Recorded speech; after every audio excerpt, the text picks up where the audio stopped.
Hi, this is Christy Love with the Platters, and you're watching Vegas on Demand.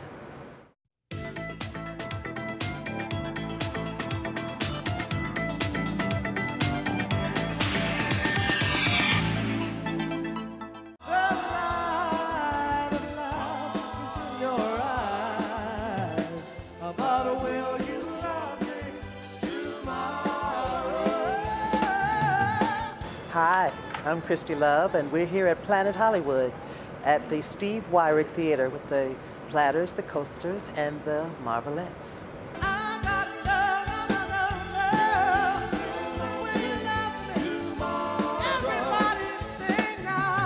The Platters found me and when I went to California after I graduated from Michigan State.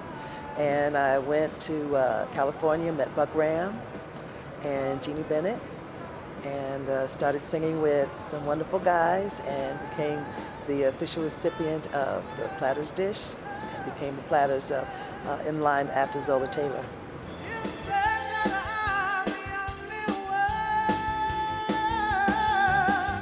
I enjoyed it very much, and I'm enjoying it today. I still have a great line of guys that I work with and feel very much the lady. So. Once I had an opportunity to work with the Platters, I very quickly acquired a real appreciation for them, which was back in '96. Only you can make this world seem right. Helen Williams, who was Tony Williams' wife, was looking for Tony in bars up and down 14th Street in Washington, circa 1969. And so she came in and she heard me singing with my trio at the time. So she came over to me, she said, "I'm Helen Williams of the Platters." She said, "How would you like to join the Platters?" So I said, "Yeah, okay." She said, "I'm gonna call you 1 month from now." 1 month later she called, I went to New York, and I didn't meet Tony for 2 months, but you know, we went into rehearsal, and then boom, out on the road. I actually started traveling around at a very young age with them, and so it was kind of exciting and kind of a new experience. And I had 4 guys who all looked at me like a sister, and it was great to have. You know your love keeps on lifting me, yeah, higher and higher, higher. I started in the church as a child, and singing and acting were always a part of my life, and so it gives me the soul and the connection that I have with people when I get up and sing. I did try singing in a church choir for a while, but I wasn't comfortable being in a large choir. I wanted to be me. I used to take Tony Williams records and put them on the phonograph.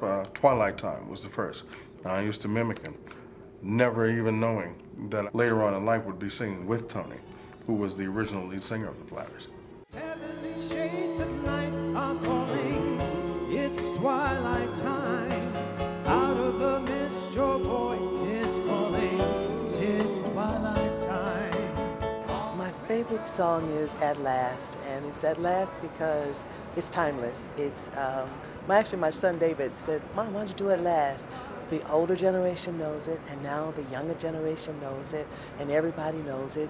It's a great song, it's a romantic song, and I love to hear, even before I open my mouth, I hear the ahs because they recognize the intro. And then when I open my mouth, they really connect. So I enjoy the interaction with that song.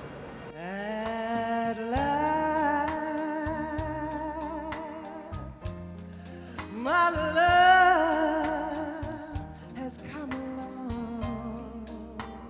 My mother and father did play the Platters music, and at that particular time, I think the one that I was most familiar with was My Prayer. And My Prayer actually still today is one of my favorite Platters songs.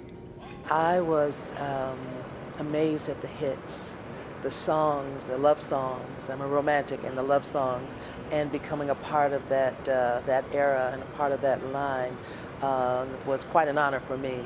Longing to know more. Buck Graham kept them usually on an international type of program.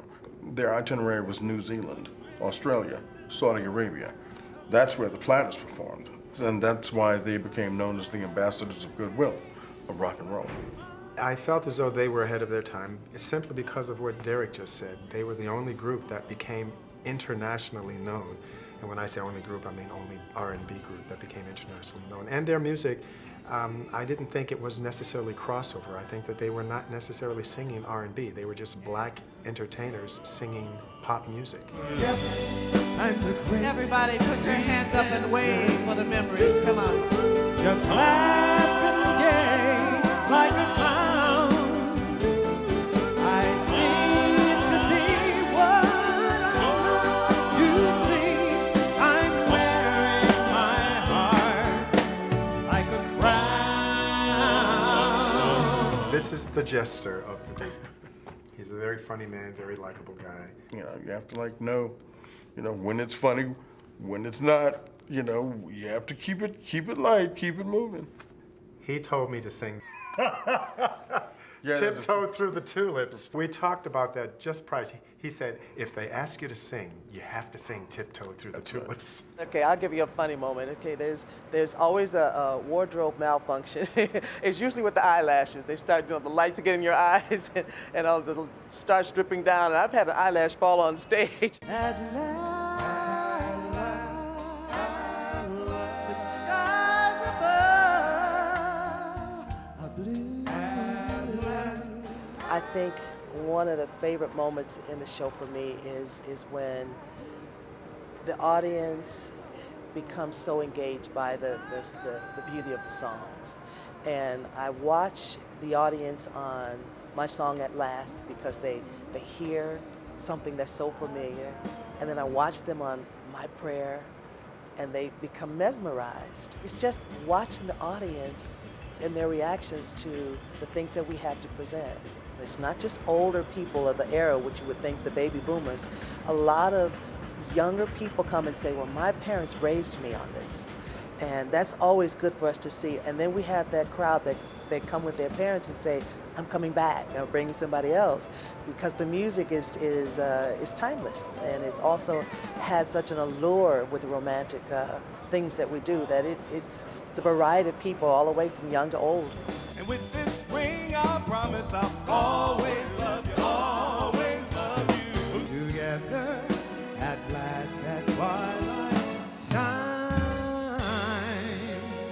Thank you very much. Every night, we still get an audience that comes to see us and love what we do because this music is so lasting, is amazing to me.